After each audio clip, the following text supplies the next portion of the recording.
Woo, we back at it. And by the way, yo, it's Terrell, Hall of Fame, D-Line, TBKC, and all that sweet, beautiful, wonderful shit. And this is a wonderful morning. Glory to God. I tell you what, a lot of people are wondering, like, what I'm be saying about puppy development. And you'll see I'm posting up a couple of the dogs that I had posted up previously and the differences in what I do. And it's not some people are, oh, he capping. No, look, it's this. Anybody who knows me knows I keep my dogs down in weight the whole time.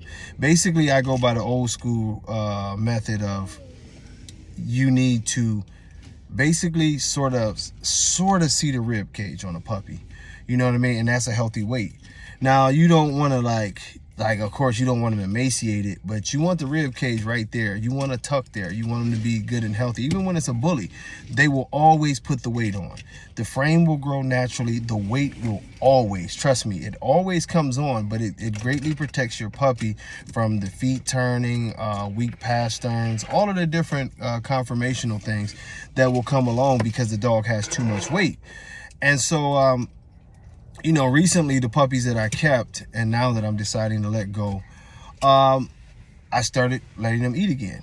And I'm going to post a picture shortly, well, when I say eat again, I mean eat more than I normally do. You'll see how they start to blow up. You'll see how the look changes. Now, as you go further, and this is another question that came along there, all real bully breeders, and I addressed this yesterday, whether you talk to Prats, whether you talk to Marco, even Oscar, those are the usual suspects. But when you talk to some of the old school breeders, let's put it that way, Mr. Gary Moore, they'll tell you that the real American bullies typically do not look, a lot of them do not have that super bully look when they're young.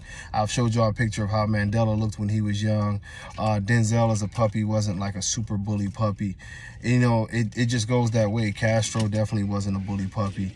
King Kamali, we can go down the list. It's a picture I have of Hallie. I need to find it. You stop, little lady. But once I find it, I'll show y'all. Just very, very terrier, but the look develops. This is how the American bully gets that cheekier look. So when you see puppies and they have a terrier look as a puppy, sometimes you just basically go off of the word of what the breeder is saying, if they have a reputation for their dogs maturing into that. And they can oftentimes show you, that, look, this is how that dog goes.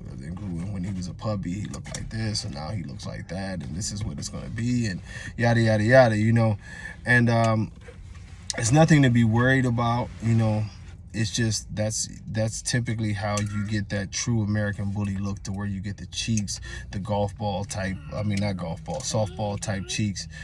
And when you typically see the dog that looks more bully when it's a puppy, a lot of times it grows into a look that's more bulldogish with a rounder head.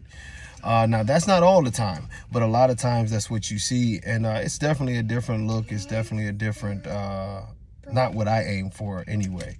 It's just one of those things that happens. But I tell you what, I'm going to try to jump on live for a second this evening, or just for a second, though. I want to, I just want to say hello. I got a lot of stuff that I got to get done, and, work is work. So we will get on live a little bit later, and I'll explain. And it's just basically to talk about the development of puppies and what to expect. And one of the things, too, is that I'm saying, and this is what I guess I'll talk about, is a lot of people are getting frustrated with what I've been talking about. The dogs dying at a young age, the dogs going through so many things. Hey, girl. The dog's going through so many things, and a lot of people's dogs are just dying. This hot summer has really put a beating on the American bully world. And what is the importance of this? And I'm not just pushing a brand when you talk about the more terrier, cleaner look of a dog, but it's a lot of things to where it has to be differentiated, because when you talk about like the more traditional American bully head style and body style, it's more athletic. You have a longer muzzle. It is very important, and I'll go into all of that, about the muzzle, about the athletic build, about the proper conformation for a dog to be able to withstand conditions and just basic life in general. And one of the things that a lot of people are not understanding is that the puppies, it's a reason why puppies you know, are on large breed diets a lot of times to keep their calories down. It's a reason why, you know, the traditional American bully looks more terrier when they're puppies. It's a reason how all of that comes together and makes a healthier dog in the long run. When you think about the health of a dog, she's crazy over here. The American Pit Bull Terrier, there's no dog healthier on the face of the earth, and we can argue and debate that. Some people say the Beagle, but there's no dog healthier. So you do want those origins of where this dog comes from to be a part of what your dog's, you know, DNA makeup and what it's going to be. You definitely do want that dog to be the guy in your breeding program, or just your family pet. But we'll talk about that for a second, man. I'm not going to, when I do that live, I'll probably be live for like all of a half an hour or whatever the case may be. But we'll definitely get a chance to talk and do our thing. Until next time, y'all, much love. God bless. Peace.